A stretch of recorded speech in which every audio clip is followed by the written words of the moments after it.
Guys, what's up? My name's I'm Calvin. Ababayinza okupita the entertainer nenga ndi Calvin vibes. Amanya ganga gechikasijjaga mentioninga mojjagala bawo nga tutandise. Anyways, what's up? Good evening, guys. What's up? Once again. Welcome to our After 10 Society channel, the home of real talk, campus stories, relationship tea, lifestyle vibes, and the best music energy. My name's I'm Calvin, the vibes master. Yo, it's Alan. Sorry, my name is such Alan, and we are bringing the first ever episode of the After 10 podcast from the After 10 Society. We're going to be talking about every story you know of high school trauma, relationships, movies, songs, politics, in the most unserious ways. We take the serious topics, unserious ways. Take it up. Together serious? Yeah. Unserious. After 10, common sense abula. So, vampire is sour, you're not. So just keep it locked. Okay. And remember, if wherever you're watching from, remember to follow or subscribe, like, and share. And comment. Yes, and comment. But when you not like your story, you can also inbox us through our main channels, Zona Ziriko After 10. So also follow to inboxing, you send us your real story. Oh, you never know. You might have one of the best yet hosting. Yes. You become one of our very, very fast. And if you want to remain anonymous, take a call in. Also, ochikolanga banabagu ne bachikola confessions. We had the confessions. But hello, adimi nafe. For to gamba hello the after 10. Yeah. Chimala oba ugamba after 10 tujja kubanga tukudira. We go through them. Jakubanga. Yeah. We see. Anyways, the main course of today is going to be about the craziest things. Craziest nights. Yeah, craziest nights. Things we can't tell our parents or together. Ebintu ebimu bitusanze mu bulamu in our campus lives. Today, temuli filter. Tugenda kweka tujja kwasamira naye anyway kwasama sorry. Yeah. We're not going to talk a lot about that. So let us get into it. Anyways, today it's going to all be about the craziest nights. Things with Tasola Gamba our parents. Anyways, craziest night yange muje nali mbadde nayo. Oba yali. Nanyingi. Nina nyingi. Tandike yakutiisa. Yantisa. Yantisa, I think it was fun and crazy. Do you remember the day when Agambia it was in Alpha? Oh, I think that moment is a moment Zali within a try to acclimatize COVID times. Yeah, refreshers boy moves. Yeah, moves. Yeah. So here we go. Zijja ne bachali bange. We always mostly move like 5 guys. My homies. Fam. The best friends betukoze na anyways. Betusanze mu bukulu abamu abana bokkala abana akalu matendo. Yeah, you guys kana matendo. So tuva akalu kafa matendo omaga tukoge seta so so like we came around, tried to get a freshers book, but we wanted to use a car. At that moment we didn't have a car, but trying to access your motoka because the motoka yali oje try to cause it against the tororo. So we decided, you know what, no, the money youth life, let us use the taxis over. We grabbed the judges. So we decided to grab a judge. We used judges, I remember. We went to what do you try to cost to jam. I'm telling you the story. To jam. So we get colors to people. The most worst case scenario.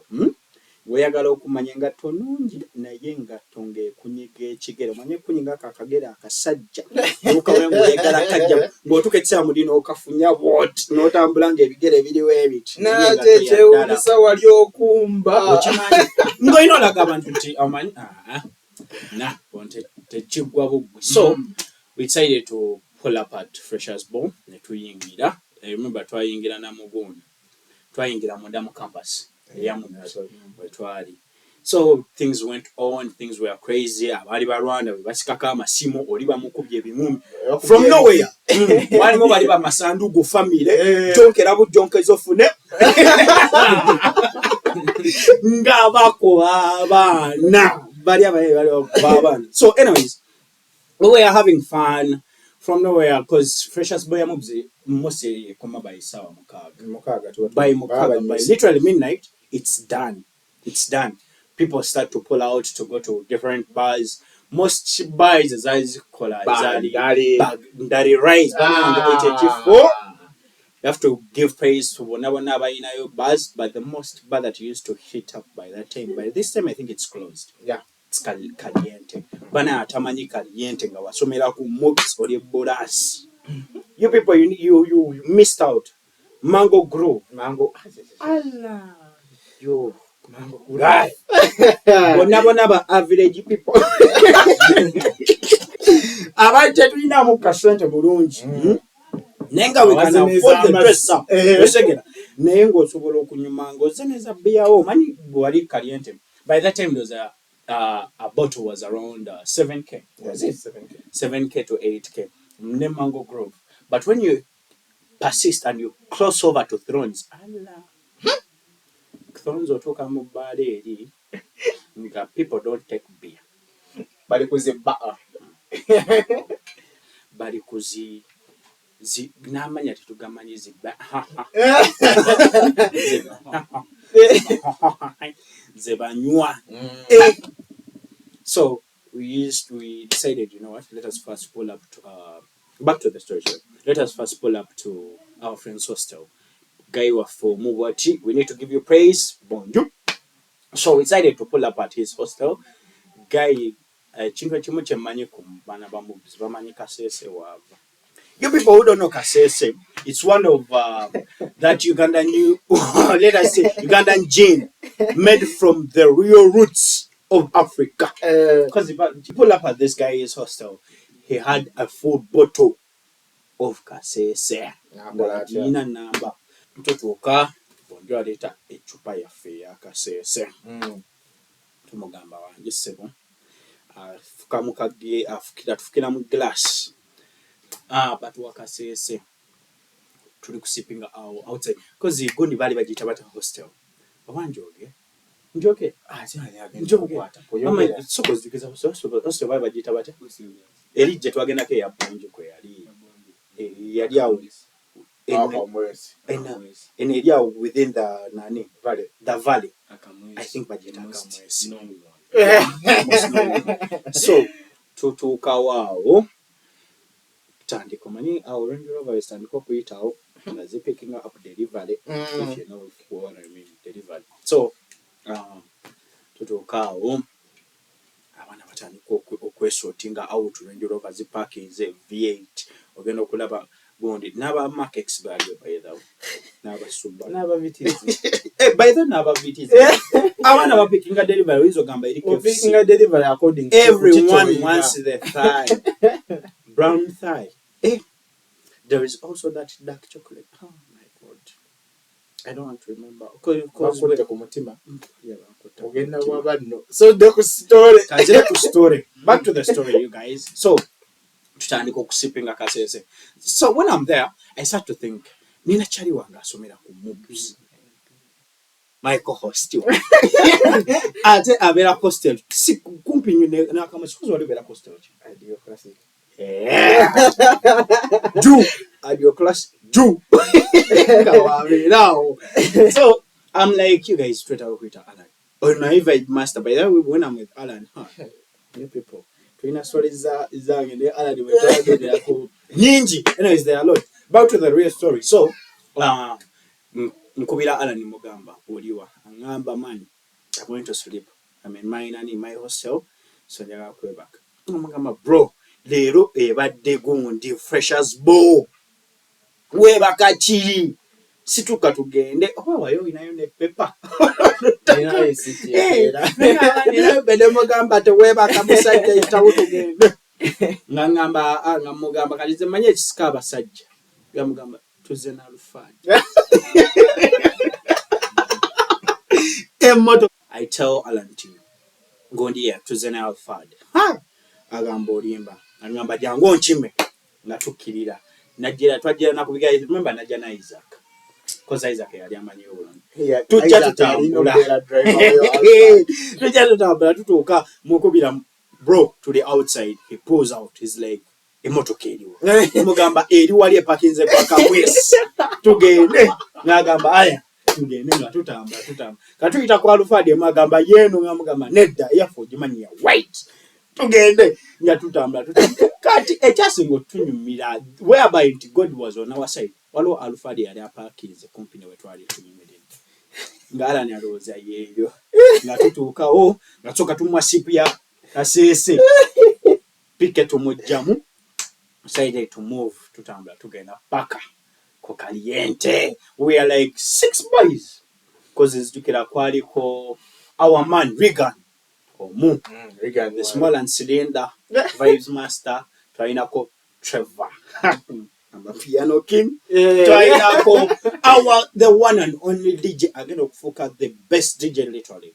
Maybe I think for the After 10 Society. DJ Java. Yaliko. Twainako our man Bonju. Oh, you want come on. Twainako Omal. Nafa babiri wanga wotulaba. Those around like 7 people. So around like 7 people. So we decided to pull up. Went to Caliente. To Caliente. Cause entrance what already what did. Nga batugamba ogula beer okuyingira. 2 we had our money. We bought 2 beers. Nga tuyingira. Na yeah bro, on my entering Caliente like this. Waliwo bouncer. You people, I will never forget this bouncer guy. By that time, Nangen, I was married. Literally, Gondaba. So, yeah. Anyways, in Beta, I was married, literally. So, I had this car, nice body. Now, yeah. Waliwo bouncer. Have you ever had those things whereby back on a to know their metal? They put a tun. Guy. Atuyisawo. Tuyingira tutandika okuba vibes tukatwagenda na this little inze wali obobogonde yabakola bokube wetwali timuzika twinga kakube kamu na already mwali mu abaana so we are there we start to vibe for many vibe yafe kwatirawo tutandika okuba omuziki obwana bweyisaawo bu blue thighs bu white bu small bu thick bonna bweyisaawo so tubeera tuba tukyakuba party nga one of our guys kati omanyi Java y'omuntu abeera cool ayaga okubeera cool omwogedde ye abeera ona tuba tukyali awo nga kyali waffe omusajja mwogera linnya waliwo Kamali akamuyitako kati kaba kamuyitako already ye yakubye edda Kasese amuli ku mutwe akayisaamu one hit kunyash one hit wonder that bunda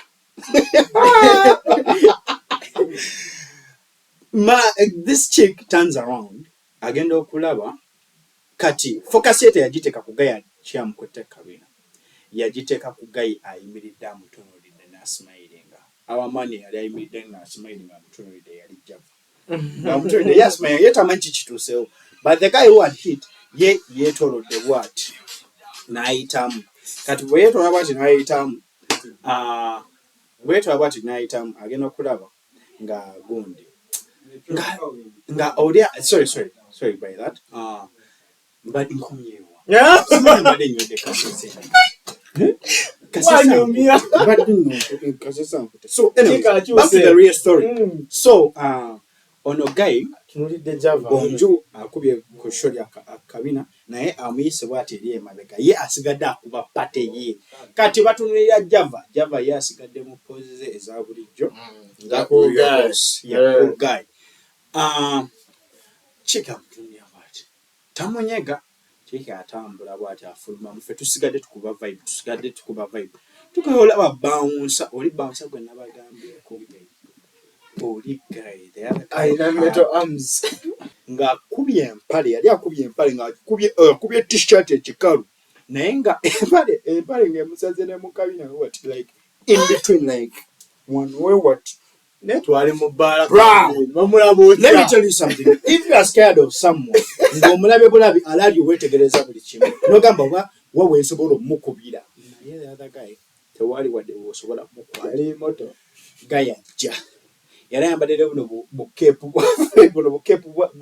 bw'abakadde obumanyi obwo bugundi buno bulina points ezo obu vintage capes bwe buli simanyi engeri gye babuyitamu so gayajja akona ku java amugamba guy okonye ku mwalo omukubya kabina java is like sinaba mukwatako kati jukira already kaliyinti eri ku full capacity abate abantu bakyajja amukubamusa amugamba sooka ojje nange kati fe tuba tukyakuba vibe ndaba Alan yalimu simanyi nti oba Alan ajjukira ne any bit of this story because ajjukira only the part we twamukimira ne part we yingira kaliyende awo yakoma so batandika okufulumya gundi gireni tamukwatako nga bula yamugambi walk with me gireni yateekawo na persistence yonna I was like let's go ngaloza agenda muzza ebbali they talk so they start moving batandika otambula kati nze ngeno olengera nga ndaba batwala gireni batwala one of our boys outside I'm like nkona kwa Isaac man bali kukola ki batwala gayi waffe soko gye mwana tukole kitumugjeyo ng'akona kuba bonju ndowooza nange nawe nakkoonako naye Alan nali mu mazina bonju Regan you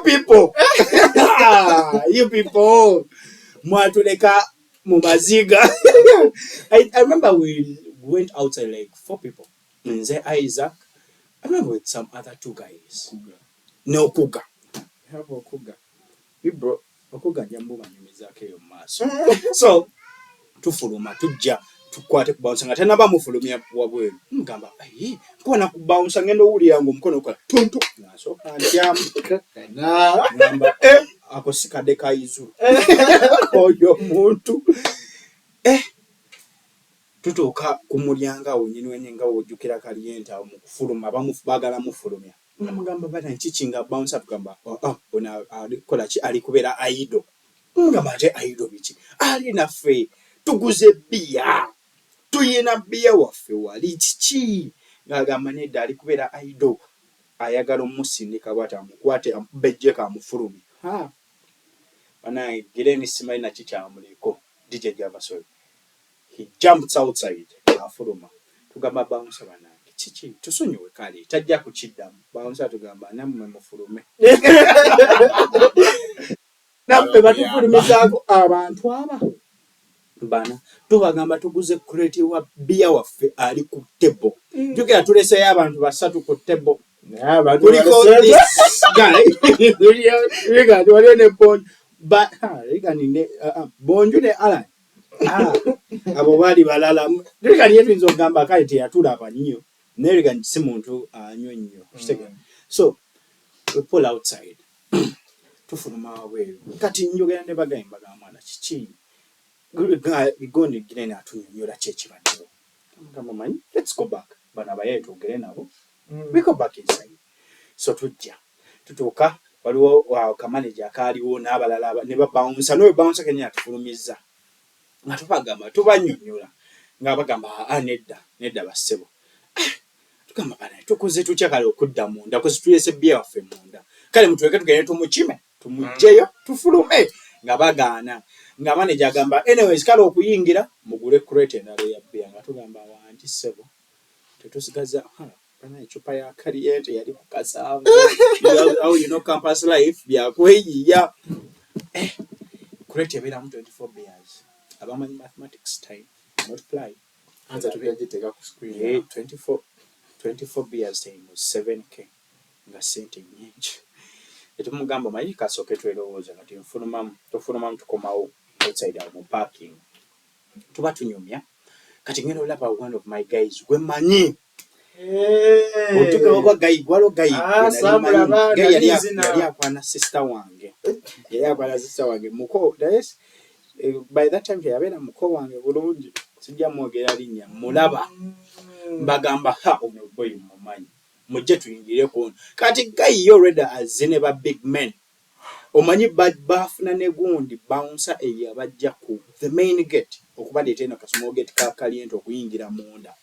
nga bo bajja basipaleti nga abana babagamba muveyo kati mulengera mugamba ko sijja kogera linnya linza kamuyite anko nga ngamba chichi Calvin okola kiwa ngamba mwana batufulumiza biki ngamba mujje nange kati tumugirako emabega nange this life no balance tumugirako emabega bo babayingiza kati bwe babayingiza we batte yatunula na mabega omanyi bamwe batuyingiza bayingira we bati bawunsole yatufulumiza tuddamu tutatulima maaso mutomera niyo kutuyanga omusajja ntunulidde mwana tebankube yawo kikondo so we went outside again.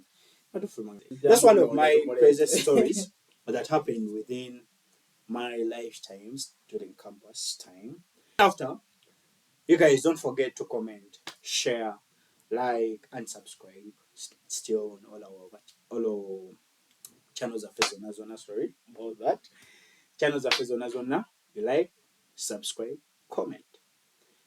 Bobo in a story and get it crazy enough, you can literally inbox us or literally comment it within the comment section to get the summer. If it's that crazy, we'll have to invite you around. Okay, you guys also tell us our stories. So let me push it towards my co-host. Yes.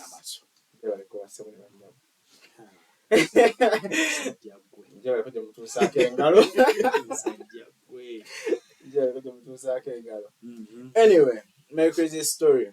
The first time, what kind of the first time you gave me cassette? That was the first time when I got cassette. The first time, the first time I took cassette, it was by some guy called Melvin. You know Melvin, and a clipping and a video and a clipping and you take a phone, you tagging a code. Melvin, Galman could be the same of people are going home. It was going home time, Nalico mobs were going home, so the hostels were empty. Melvin, I'm with that. That's how he talks.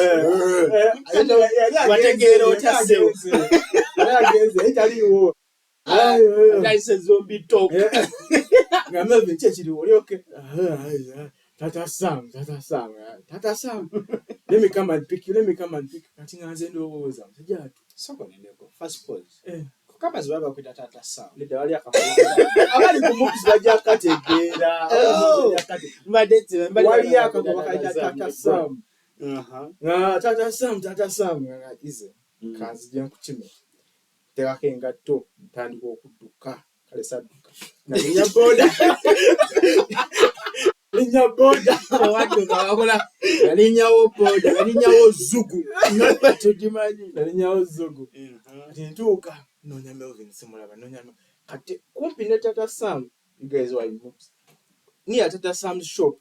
There is a shop next door. Big up to Tata Sam. It is dark inside. Corner. It is dark inside. It has a pool table in front, but it is dark inside. That's why I love it. Yes, sir. Melvin here, Munda.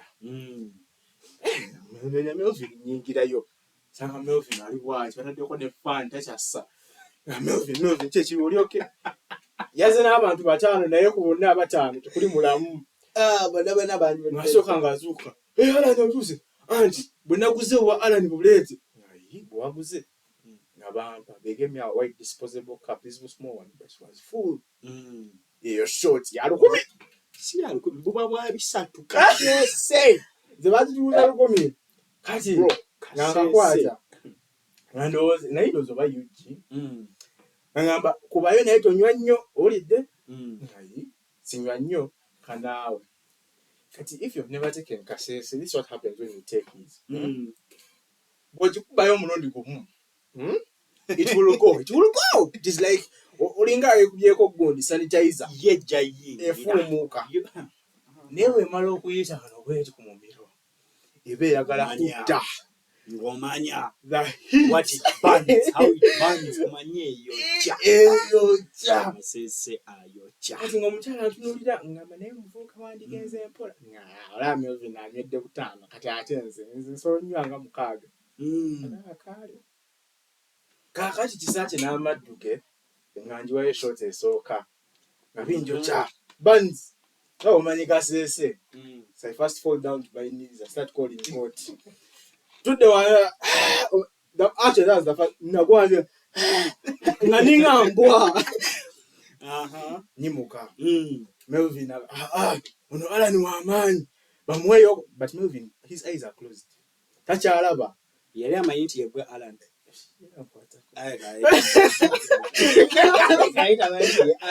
Because ono si Alan. Alan wa maanyi. Oba yali akwata mutata Sam. Tata Sam. Bampe yokubiri. Kubayo. Ati ndi mugumu. Akali muleta akasaketi k'omunnyo bateekawo n'omunnyo awo. Nkube eyokusatu. Sakolineko pause. Kafoja katonda kaseseke akagaba omunnyo sebo. Wegenda ku Tata Sam. Olina Google Maps nkutwaleyo kati. Tata Sam alina ku Google Maps. Sebo ku moves. Kumpi ne Tata Sam. Mulimu akafo kaliko enzikiza. Yingirayo olabe ekigenda mu maaso. Nkube eyokusatu nga Melvin omanyi ankuma. Toba munafu naawe. Bamweyo okuna. Naye anywa. Ate Melvin uzakyasobola okwogera. Sniffing. Bagimuwa nga ajeeyiridde. Ize. Eyokuna njinywa. Kati nange ntandika okkula. Amaaso gatandika okweggala. Omumwa gutandika okulekerawo okutambula. Nzunga. I'm like, you know what, guys? Is this the moment where they poured you water? Welka video kenina. Nina ka video kenina nga bakuyira amazzi. Ngenda kalaga. Nja kabala sikeko. So ngamba situla. There are 5 guys. Nango omu. Fena tutamidde naye bo bali wasi. Tutandika otambula. Now the distance from Tata Sam to like the hostels, like a kilometer distance, kawanvu. Tutandika otambula. It's like midnight. Tutambula. Bagwa nimusa. Natenza asitula banne nange engwa. Tugudde. Tutambula tuka ku hostel wetuti. Melvin yekyanga. Tuddeyo. Namuwadde emitwalo 3. Biki. Sakole ndindako. Ne eno story bannange. Mwagula kasese wa mitwalo 3. Atenze najonga mugula. Jukira nze natuuka nga yasasudde dda. Nze bankwasa bukwasa mwongere. You people you're already dead. Tamari. I think you're dead.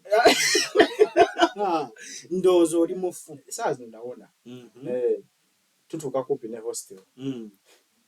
Nga the unthinkable happens. Now, what happens? Ideal classic akamwezi midnight abantu so babeera wabweru tebabeera munda kitegeera they be switching hostels.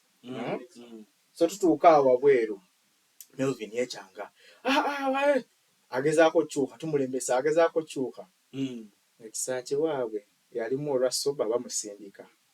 They pushed me to do what? Ngangwa mu trench. Naye saagwamu ng'abantu abalina bwe bagwamu. Yogera ekituufu. Nagwamu ndi bwe nti. Ndaba enkovu ku kyeri. Naye ngwa mu trench.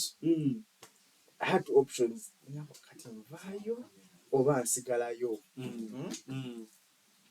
The first thing, naye njagala sigalayo agawala. Naye nga Melvin musajja within the trench like. Nga ndi munda. Akamwesi. Mutambudde mutuse kwa tuli opposite akamwezi ku gate. Gayaganyo yingira agambye yagala kuddayo bamwe sente ze. Tuganye asuddeyo mu trench batandise okulwana. Naye of course ebikonde tebituuka. Melvin Ready yali agambe basasudde esatu. Yali omusajja yazze is fighting. Yasasula emitwalo 3. N'atandika kujjayo bujja short. Kitegeera kati yali agamba mu balance akyaliyo. I remember some other crazy story about this nigga. Bro, I'm going to just you about that. No, apart from you saying the short, do you remember time we bali bagenda okutukuba? twali tugenze mukono.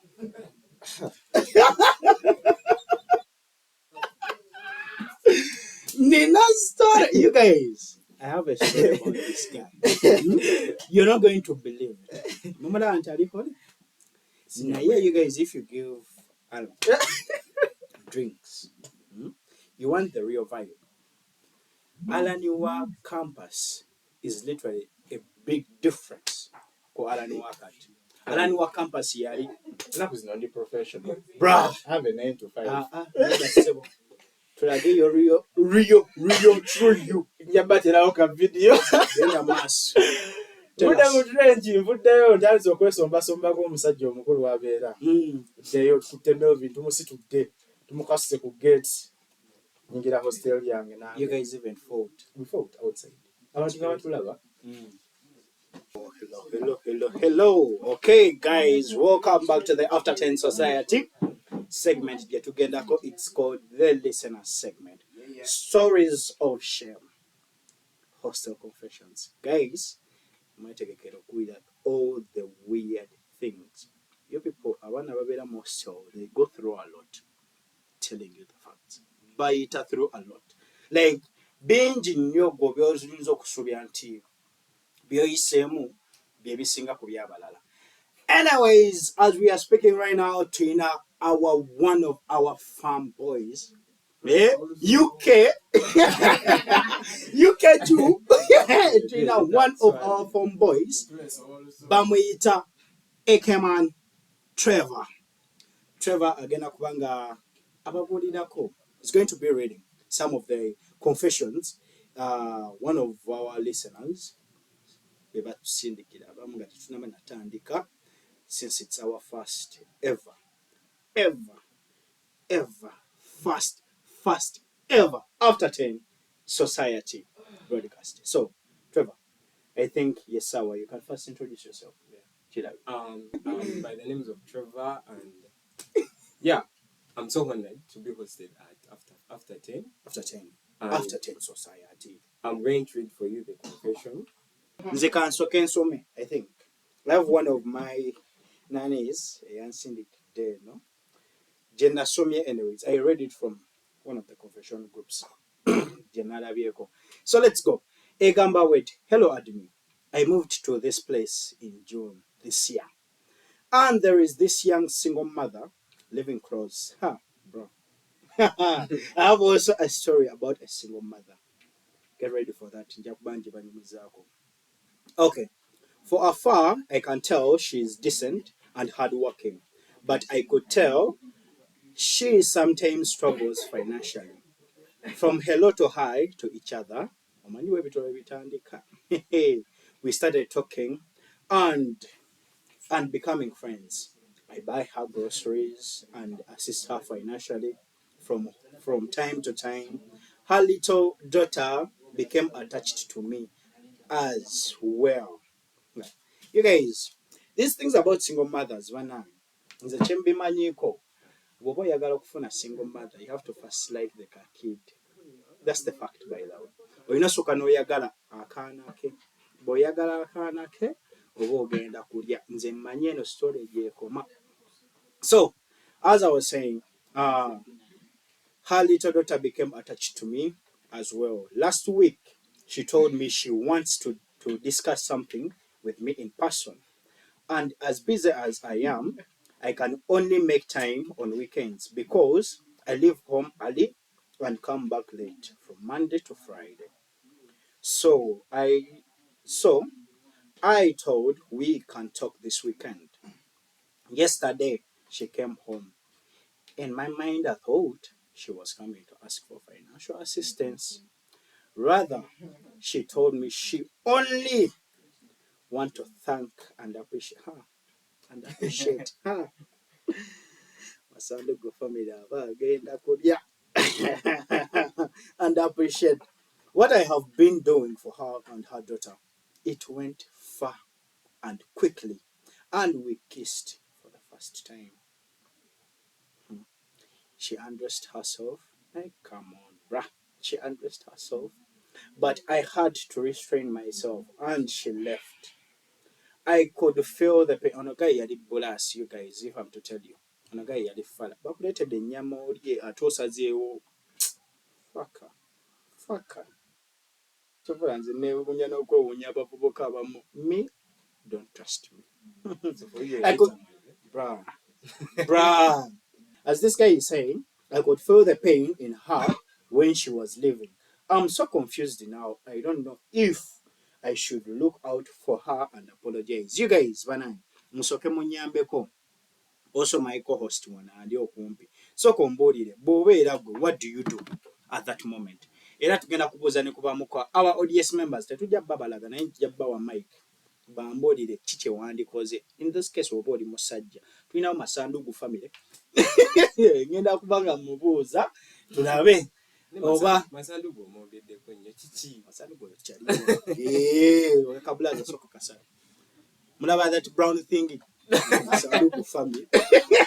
So kale you guys bobeera gwe in the comment sections what would you do babanga mukazi azze gy'oli she has undressed herself, she has literally offered herself to you. Ekyo ekintu kiruma abakazi by the way. Abasajja kiyinza otulumiramu kati ninaye omukazi. So if me someone comes and is offering that what the girl was trying to offer on the girl's side ayinza oba yakitwalanga an appreciation n'ayagala ayitiremu ensonga but if at all I was helping you out and you decide to come out like that on my side I would also reject you. You'd also reject? Yes, I would reject you because you're offering that. Was I born in the different century? Just the man you cause in the Sigana. Anyways, you guys have to first be careful. Nze ekituufu kyo anze kankubesa idea yange nze Sigana. Most of the times nze nganze siyinza okugamba kuba kati nze ndimpeganya masanduku.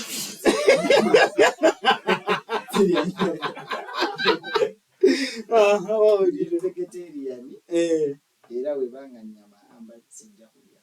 Lwaki oba tolya Tugambe sirya nnyama. kati katugambe essaawa eno bakuleetedde emboga ze bakuwadde ssebo nakati balese n'ebboga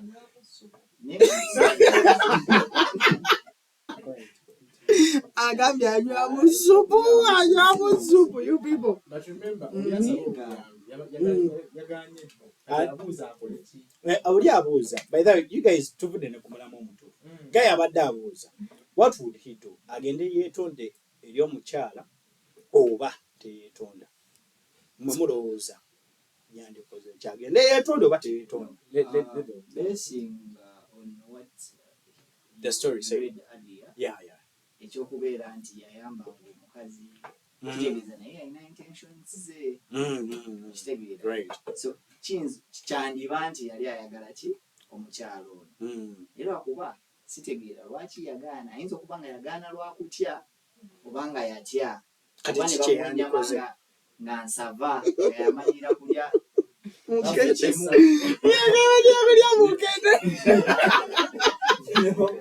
ne bamuterawo emmere nga nyingi n'agitya abamu bamanyi abantu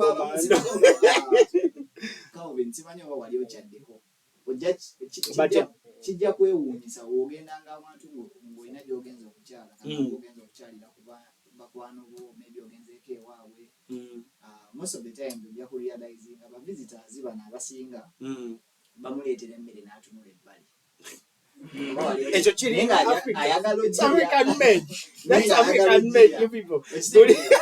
They want to eat but then they look aside. So in this case so oyo omulenzi yatunula aside naye nga mazima gali nti ayagala kulya ali solution yakuddayo kulya yakugenda nga amaze okunaaba engalo kyayika yayitanaabye engalo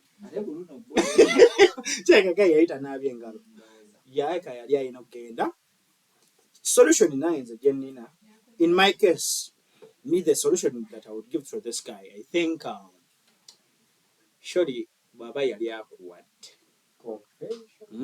ng'akuleetedde emboga nga ziri mixed n'ebinyeebwa naaba engalo oba si ekyo ogende n'akaveera opaakingeko n'endala ogikomyewo ewaka bw'oba oyagadde n'ekyeggulo ojja kulya n'ekyemisana ojja kulya ate in this case naye the bad thing about this whereby nti buli kimu kirina disadvantage n'advantage it's this nti gayi waffe ono at some moment ayinza okukyazaayo enkoko seggwanga ayinza okuba yali akayamba buyambi naye kati nganze masandugu nze sigaana ndya naye obuzibu bwe buviira nga nkyazizza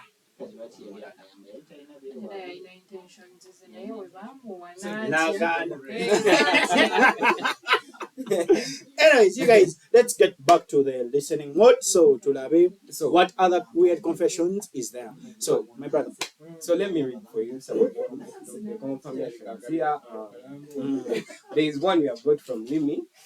It says, not mine, but I heard it from someone else in the background.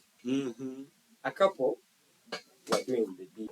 So it's not for Mimi, though however the person who sent is called Mimi. A couple were doing the deed, the chikora. Apparently pretty loud with lots of moaning and whatnot. The chick kept asking the guy, are you going to come? They were singing over. Right? So the chick kept asking the guy, are you going to come over and over? Finally, because of the whole fucking room was awake, someone finally picked and said, my guy, just come already. You're already packing. So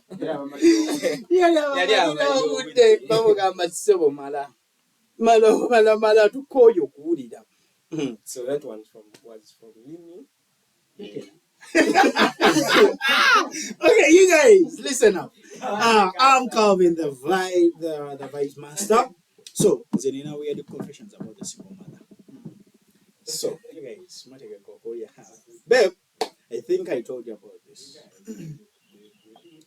Then you know, because so you people have to know. Nah, she already knows who I was. So before I met my girl, so like my son to go no nyabu monde mu background.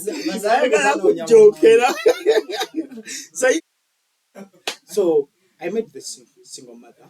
By that time I think I was from. Anyways, you guys nze nayo noneka mangu. Ebiseera ebyo wali okyasoma. Ya nayo nkyasoma nayo noneka mangu.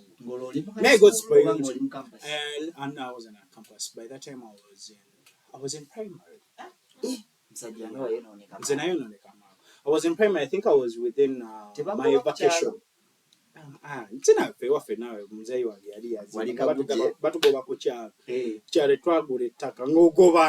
So you guys, to cut the story short, I come back from my P7 for my vacation. So my mom said but where we were living were rentals. So those rentals used to live mother. Let us call her a mother. By that time, Sija Mutwananga Kubela single mother. Because her guy used to pass by, you feel?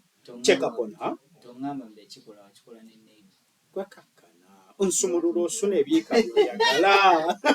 So this chick used to have a kid. Big up to Asha. Simanya lidinya ddala tojja limanya ba Asha banji. So Asha kid bali omuta Asha. So neighbor wa fojo her guy used to pass by just to help her around with some kind of little things. Naye nze ngenali nga nkyali muto naye my P7 back. I think my P7 back fe mu gym yaffe twasomanga n'abaana abakulu ate nga twabeeranga mu kiraasa nzijukira n'ekyana ekyali kinkubanga mu top class. Twabeeranga n'abaana abakulu. You people, so fe twali twayononeka mangu.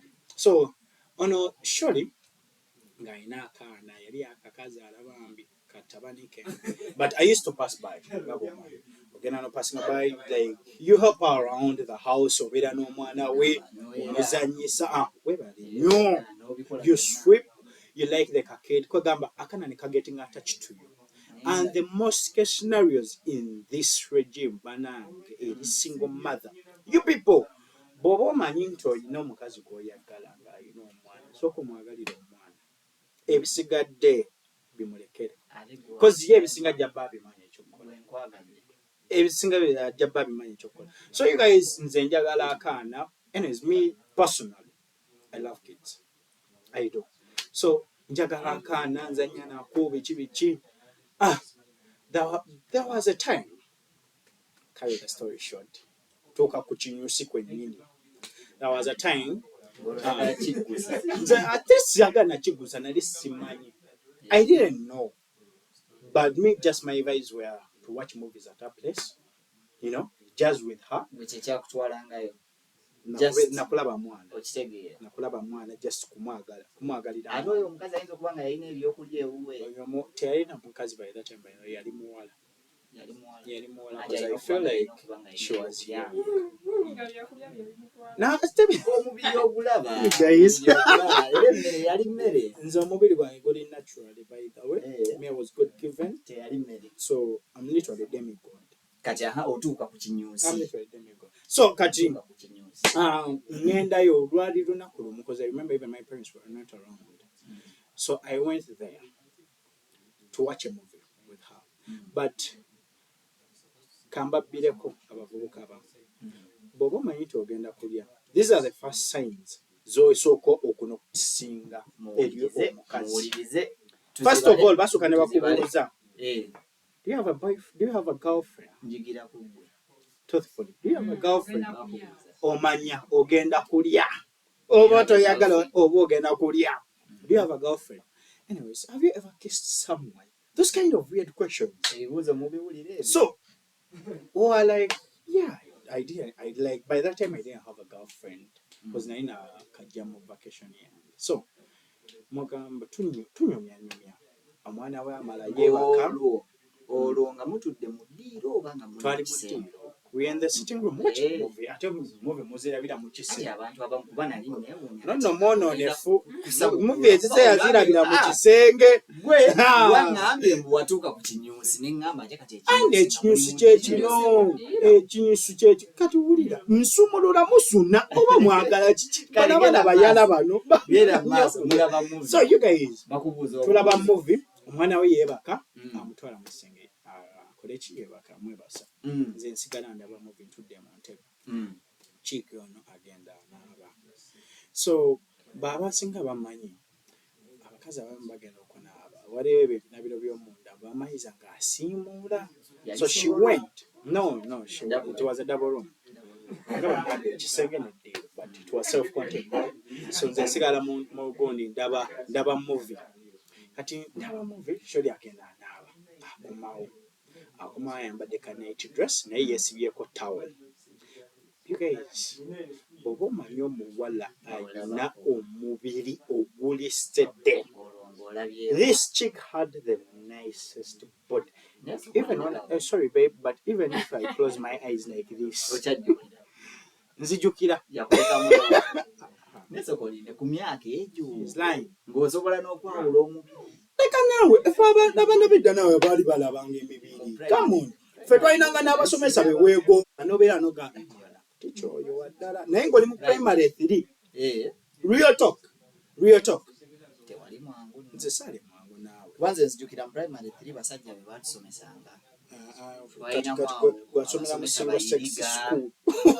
abasinga balinga basajja Naye nze n'abakyala be baleetanga ng'omutunulako walaaye ng'alinga na maama ngabwe bazibu me my primary schools where I studied from twayina ballet. Let me say even you guys ababeerako mu secondary they have ever brought those student teachers. mwalina ba student teacher mu primary See primary, I'm just giving you an example. Abali balebeko ba student teachers abajja mu secondary how they look like nga babaleetedde hot fucking teachers. Abalina from primary. You guys had fucking hot teachers. They were nice. But nze nasoma ate naye. By the way, me I got even a first grade in my P7. kubanga gwe omukyalo okutuula mu maaso awo n'akulagako Olaba just buba bwongo bwa mwana by the way. Buba bwongo bwa mwana. Naturally munansonyiwa. but naturally waliwo abamu nga ye just musiru. Sorry to say that, but waliwo nature naturally nga you are just God given ngo just olina obwongo. Waliwo kati n'abalala nga ye akwatira ku blackboard. Ekyo kyo kituufu. Waliwo abalala ye ng'asoma kitabo has revise. Naye kati olaba ebyo byonna by'oyogedde bibaawo. Naye muganda wange waliyo kye tuyita obstruction. Yeah, they are there. Naye you have to be Omukyalo focused. oyo oba omusomesa oyo kubeera mu maaso awo n'aku obstructinga n'oba okwatirira ku lubaawo mpozi ng'onaakwata by'owawandiisa. Anti tobalaba nze P7 yange agikolera gye nasomera primary. Naawe okimanyi ebizibu. So,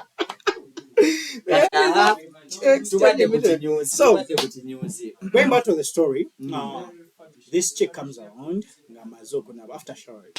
Ayambadde kanaiti yesibeko ka towel. So she starts to mop around from her bedroom. Ndikulaba movie. So she starts to mop. Ajasimula.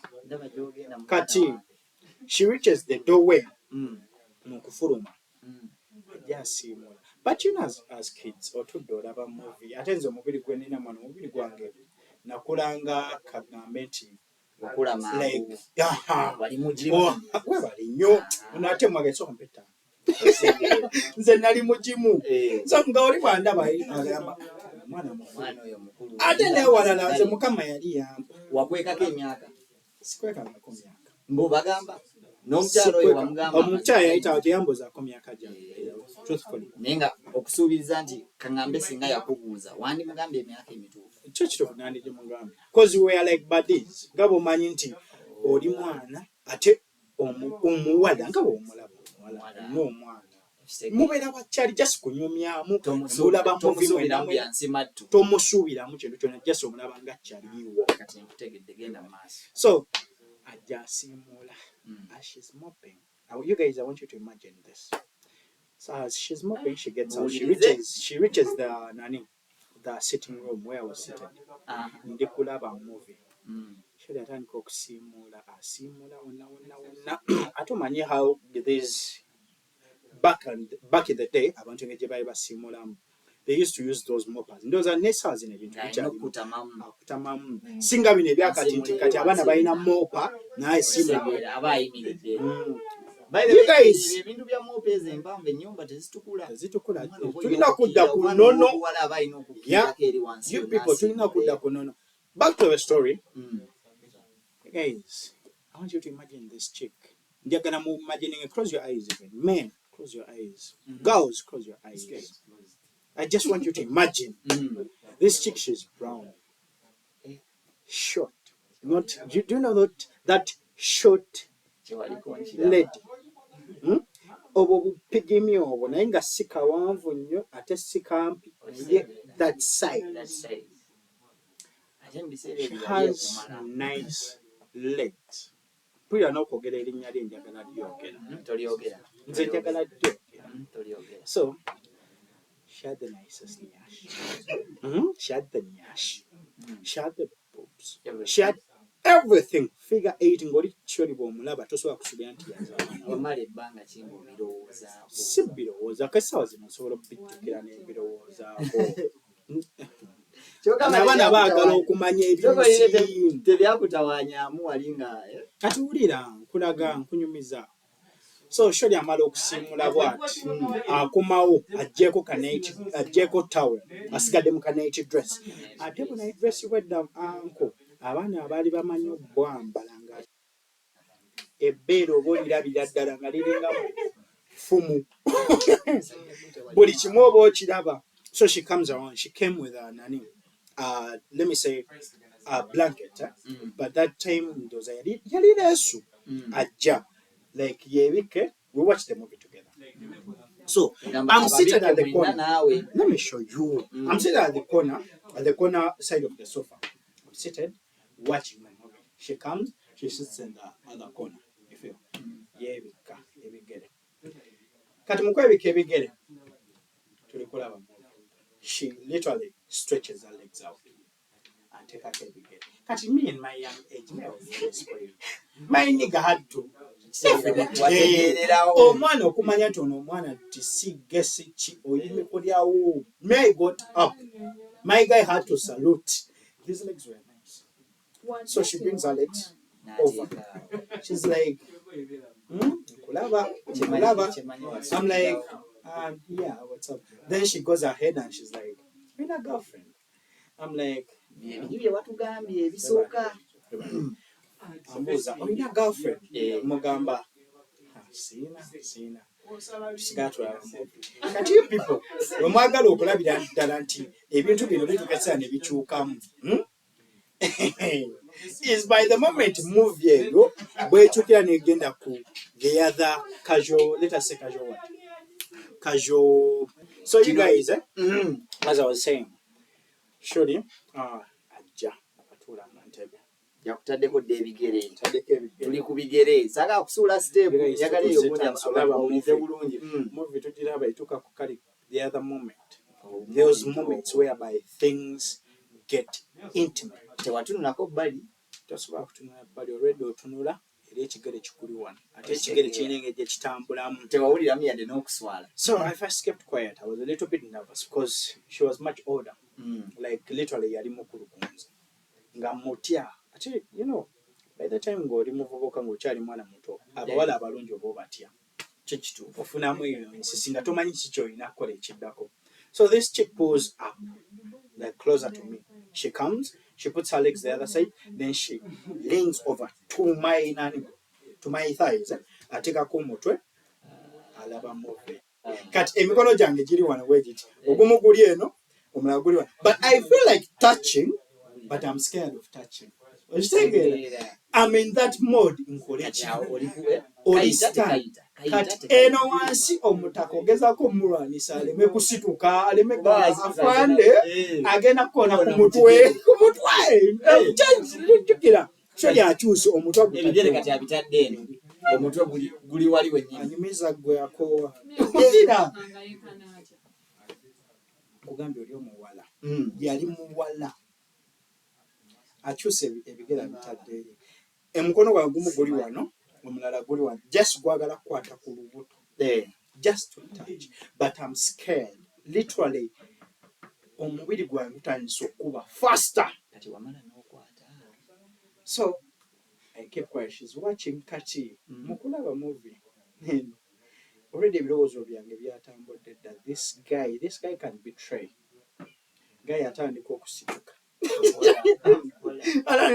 and let me tell you guys girls know pressure cover girls know both sides girls know bakutaddeko omutwe wano kasiini mutuse ku buli busiini butusa n'okuggwa omwana akulaza omubiri agutadde wano omukono guno gwagala kukwata naye oli mu kutya kasoto kanyiga mutwe kasituka omutwe guli wali kati guys abawala bamanya so she looks ahead she looks at me she smiles she goes back atunulira movie tulaba my mind totally shifts ekyukirawo tandika okuimagininga ebintu fe by that time already twali twalabadde obuseego this guy omwambula muntu no petan nobwenina okunyumizanga mukaseera so obwongo busituka kati bulaba olwo lwonna nga ebyo byonna bituukawo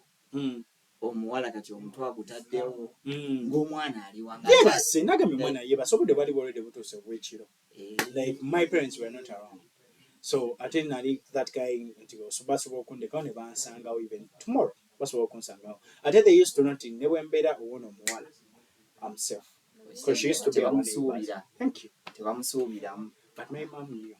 But let me tell you people, moms know. Bannanga abazadde abakazi bamanya. Hey bro, bamanya. Kati laba ntereera. Then mu mutwe agutadde awo. We are watching movies. Nze obwongo already bwashiftinze dda. So from nowhere, I put my hands in siba pini omukono nguteeka wa in between hanani her stomach cow but nguteeka. Then she keeps quiet. So from nowhere she looks at me. Then she's like, have you ever kissed anyone? I'm like, no, I don't know. Kati ntuuse wanyuma. No, I don't know. She pulls my head. Bruh! It wasn't my first kiss, but it was one of the kisses that taught me how to kiss in life. kyonna kye yakukola. She kissed me. After kissing, literally things turned. Things turned, like my world had to turn around. Like nali ndi mu buzibe kati nenda.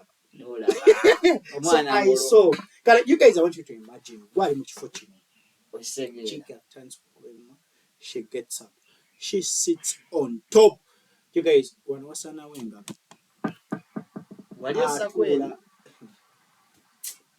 Atula wano. Atula. My hands go around the Bonda farm. Yeah, she was soft, people. I touch. She goes ahead. This chick knew what to do. She knew what to do. Already kakangambe. It wasn't my first time, but let me say it was over like my third time. Over my fourth. I didn't experience the yampa. Yali yaba kuga. Kuga. You already amanyi chokola. So she goes ahead. Banner, she sits on top. You guys, I had the best night of my life. I guess this chick, she goes ahead. She takes off my shirt. I'm like, bruh, am I in a movie? Ndikulaba movie because one of the abantu abambe the story abamu abajimanya. My brothers abajimanya. They were all like obolo muntero kunyumya ku movie. Nenge no si movie. This is real life. So she goes ahead, she kisses me, she takes off my knee. Bruh, my nigga is already pounding. It's all like, just let me. Just let me. Just let me. Go ahead. You guys, it was my first time to receive my first ever headaches. It was my first time to take Panadol. Headaches. It was my first time to take headaches. Oh boy, this chick was like brushing her teeth.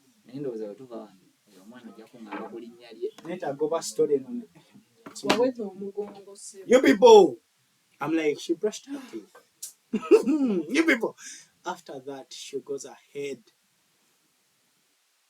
on the sofa. Naina okulaganti, I'm a man, but the good thing about me, God had blessed me. So, yeah. So we had the time of our life. It was my first time to receive the golden retriever. It was my first time to receive the golden retriever. It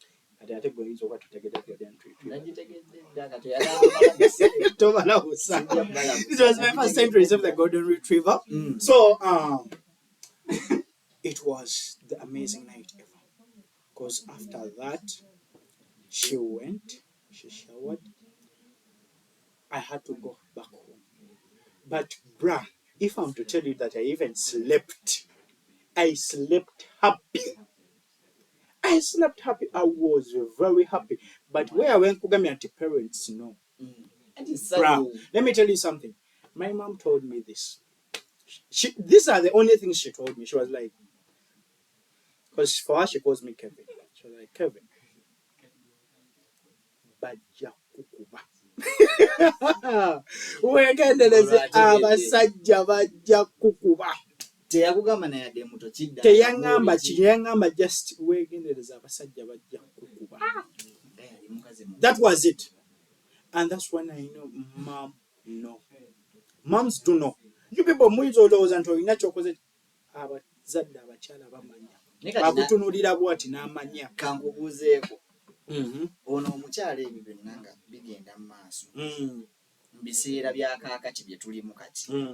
Oba kaŋŋambe kati w'oli wano ku myaka gy'otuuse. Wali ozzeemu musinkana ng'omukubirako olw'omubako. Like I was young, as I told you, I had finished my P7. So I remember very well because after my MP7, I was taken to a boarding school, a high school, my senior one. And when I went, my mom shifted. I said, yeah, they tried to be there. So she shifted, she came somewhere else. So me coming back for holidays, ngatakyaliyo. Kati, but bakutwala mukisula osobola okumanya. So I came back. When I wanted to go back to see my friends, also the lady had shifted. Yeah, yes. But big ups to that lady. wabanga alaba podcast kyakujjukira beyakola abimanyi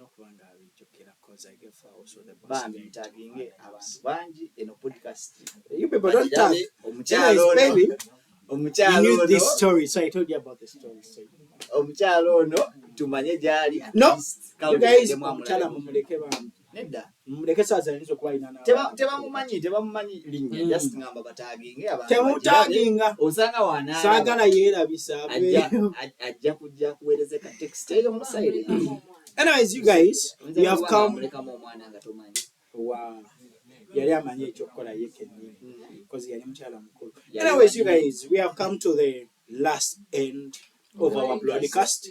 This is the After 10 Broadcast Society. So you guys, please subscribe. Don't forget to subscribe, comment, like, and share. Stick around for the next episodes.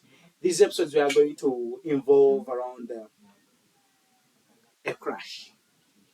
What do you think? Crash together. A lie. Wali olindyeko okwejja mu kintu ekibi. You guys, a perfect meeting gone wrong. There is a white lie and there is also a blue lie. You guys, stick around for the next episode, so don't miss out. Share, like, comment, subscribe.